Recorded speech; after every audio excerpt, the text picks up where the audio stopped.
Tanpa saya sadari ketika saya melihat jam, oh my god, ternyata sudah jam 11 malam.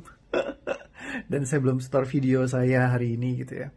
Well actually saya udah rekaman video tadi siang, tapi ternyata editor saya belum kirimin hasil editingnya.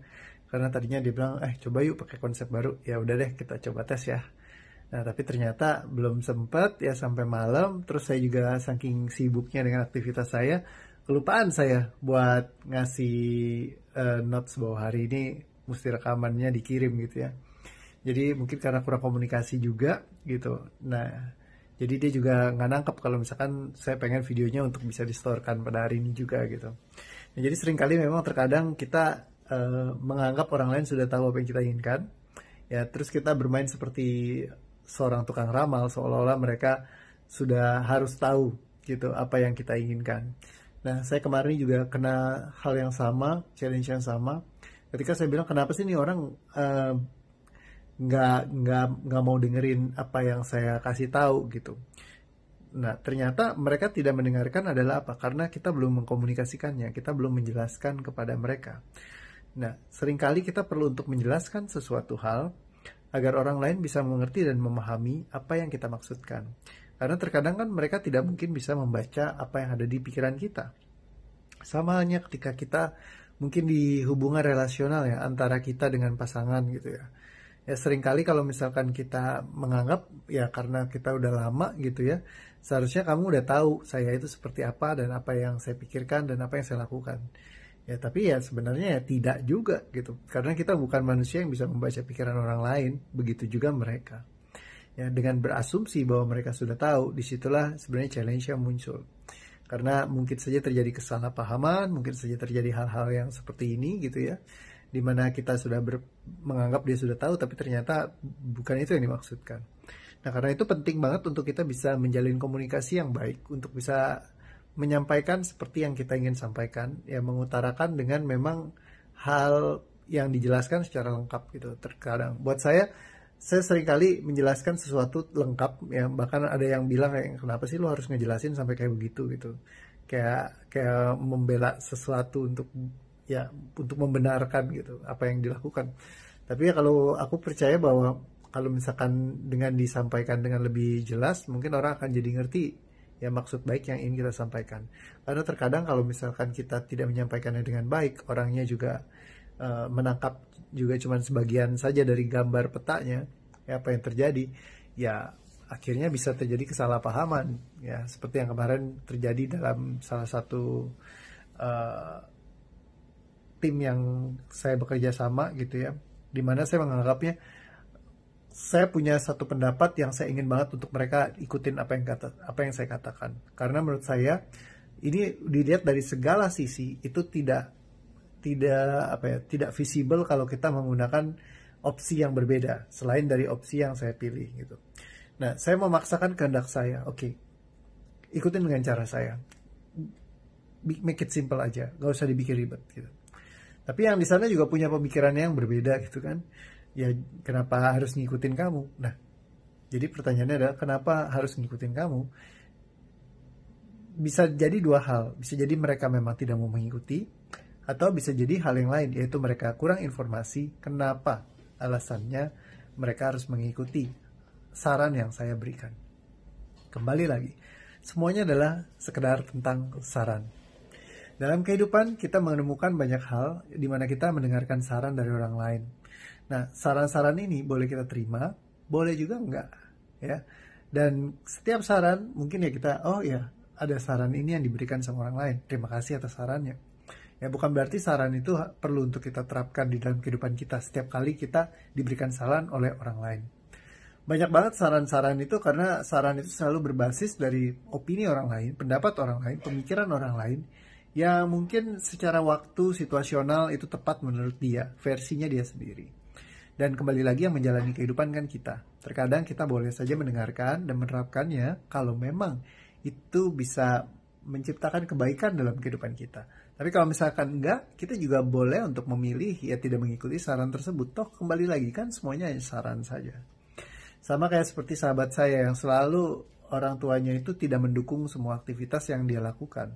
Orang tuanya selalu menyuruh begini, menyuruh begitu, menyuruh begana, menyuruh bagaimana. Nah, saya mengatakan sampai sama dia, bagaimana kalau Anda anggap aja bahwa itu semua adalah saran dari orang tuamu? Niat mereka kira-kira apa sih kalau misalkan mereka kasih saran seperti itu? Terus dia mikir, dia diam. Ya niatnya baik sih Pak buat saya juga. Yes, betul. Semua orang tua pengen anaknya bertumbuh gitu ya. Tapi menurut persepsinya mereka sendiri masing-masing. Nah, mereka punya sarannya masing-masing yang mereka bawa berbasis dari hal-hal yang mereka pernah pelajari selama ini ataupun pengalamannya mereka. Biasa banyak orang yang sudah lebih tua memiliki kebijaksanaan, tapi banyak juga orang tua yang tidak bijaksana. Jadi kembali lagi, semuanya adalah saran. Ketika disampaikan, kita boleh terima sarannya, tapi belum tentu kita jalankan, itu kembali keputusan di tangan kita. Tapi menerimanya, itu adalah sebuah bentuk dari menghargai orang lain juga. Ibaratnya kalau dikasih kadonya, ya kita terima ya di rumah ketika kita mau buka kek atau mau kita kasih orang lain lagi kek, itu semua adalah pilihan. Ya, tapi esensi penerimaannya itulah yang kita perlu untuk lakukan ketika ada orang yang memberikan. Ya, tapi balik lagi memberikannya seperti apa dulu. Karena memberikan ada yang dengan maksud-maksud tertentu yang ingin mengambil balik sesuatu. Ya kalau itu ya nggak perlu. Tapi ada juga orang yang memang tulus memberikan karena mereka mungkin senang atau mereka bersyukur, mereka memberikan kepada kita. Ya jangan ditolak, pemberiannya diterima saja boleh juga kok. Ya yang penting tidak ada itikat buruk di belakangnya yang diminta. Oke ya. Jadi seperti itu. Dan kita tidak perlu merasa berutang budi dengan menerima pemberian orang. Di Indonesia banyak banget orang yang tidak siap untuk menerima sesuatu. Mereka berdoa minta sama Tuhan setiap hari. Tapi begitu dikasih, enggak Pak, enggak usah gitu ya, enggak usah. Tapi dalam hati, aduh terima kasih Tuhan gitu ya. Saya sering banget kayak begitu ya, ketika dikasih ngasih ke orang lain gitu ya. Seringkali mereka misalkan jumlahnya lumayan aja, aduh Pak banyak banget, enggak usah Pak, jangan Pak. Gaya lu gitu ya. Saya biasa bilang, oh nggak mau ya Pak, kebanyakan. Oke, saya kurangin ya Pak ya. Terus dia ketawa. Ya kita seringkali memang diajarkan diedukasi terhadap kalau ada pemberian orang lain itu kita nggak boleh terima gitu ya. Jadi karena dulu itu banyak orang jahat yang istilahnya ngasih permen terus anaknya dibawa kabur gitu atau segala macam. Nah jadi terkadang masih seringkali hal-hal trauma-trauma seperti itu, cerita-cerita lama itu dibawa sampai ke sekarang juga. Ya sehingga terkadang kita secara otomatis kita menolak semua pemberian orang lain. Bagaimana kalau terkadang ya pemberian itu juga adalah suatu hal yang baik juga. Jadi dari sebuah tempat di mana Anda bisa mengizinkan, dari sebuah ruang di mana Anda bisa mengizinkan untuk Anda menerima semua rezeki atau titipan Tuhan yang melewati orang-orang di sekeliling Anda, yang Tuhan titipkan buat Anda, boleh saja Anda ambil, boleh saja Anda gunakan. Ya, tidak perlu ditolak semuanya. Ya, kalau ada yang mau membantu Anda, ada yang mau baik sama Anda, why not gitu ya. Ini bukan suatu hal yang membahayakan nyawa misalnya.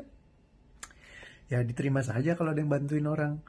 Kalau misalkan Anda memberikan kado kepada orang lain, misalnya kepada saya, terus saya tolak kadonya, ya apa yang terjadi? Ya mungkin kayak, ya kok ditolak sih kado saya gitu. Tapi kalau saya terima, wah makasih ya, senang banget, saya bersyukur, thank you. Saya doain kamu makin happy, makin kaya raya, makin bahagia. Terima kasih ya. Itu saya terima semua hadiahnya dengan bahagia, gembira, seru, asik, senang, menyenangkan. Terima kasih ya. Wah, saya beruntung. Terima kasih Tuhan. Nah, ketika seperti itu, apa yang terjadi? Sikap kita terhadap ya rezeki yang tiba-tiba yang Tuhan titipkan itu menentukan rezeki-rezeki berikutnya akan datang atau tidak. Ya, ibaratnya kalau misalkan kayak dikasih terus kita seneng banget, kita bersyukur banget, orang yang ngasihnya juga kan seneng ya. Ya kan, kalau Anda pas saya terima, oh terima kasih, wah asik banget gitu, Anda mungkin juga sangat happy sekali gitu. Nah ketika Anda happy, mungkin ada kecenderungan suatu saat nanti Anda pengen lagi kasih sesuatu lagi buat saya, kasih lagi sesuatu lagi buat saya, kasih lagi sesuatu lagi buat saya nggak pernah tahu gitu ya. Ya saya dengan sukacita menerimanya saja dan bersyukur atas diri Anda dan juga berterima kasih sama Tuhan karena ada orang baik yang ikut mau memberikan support kepada saya gitu. Misalnya kalau contoh seperti itu ya, ini bukannya lagi saya lagi minta ya, bukan kode keras, tenang, aman. Ya, oke. Intinya adalah tadi kita bahas apa ya? Kok jadi luar biasa sini? Komunikasi, ya, belajar untuk bisa menerima dan yang lainnya nanti kita bahas lagi deh. Udah 9.54, saya close dulu ya. Terima kasih. Dadah.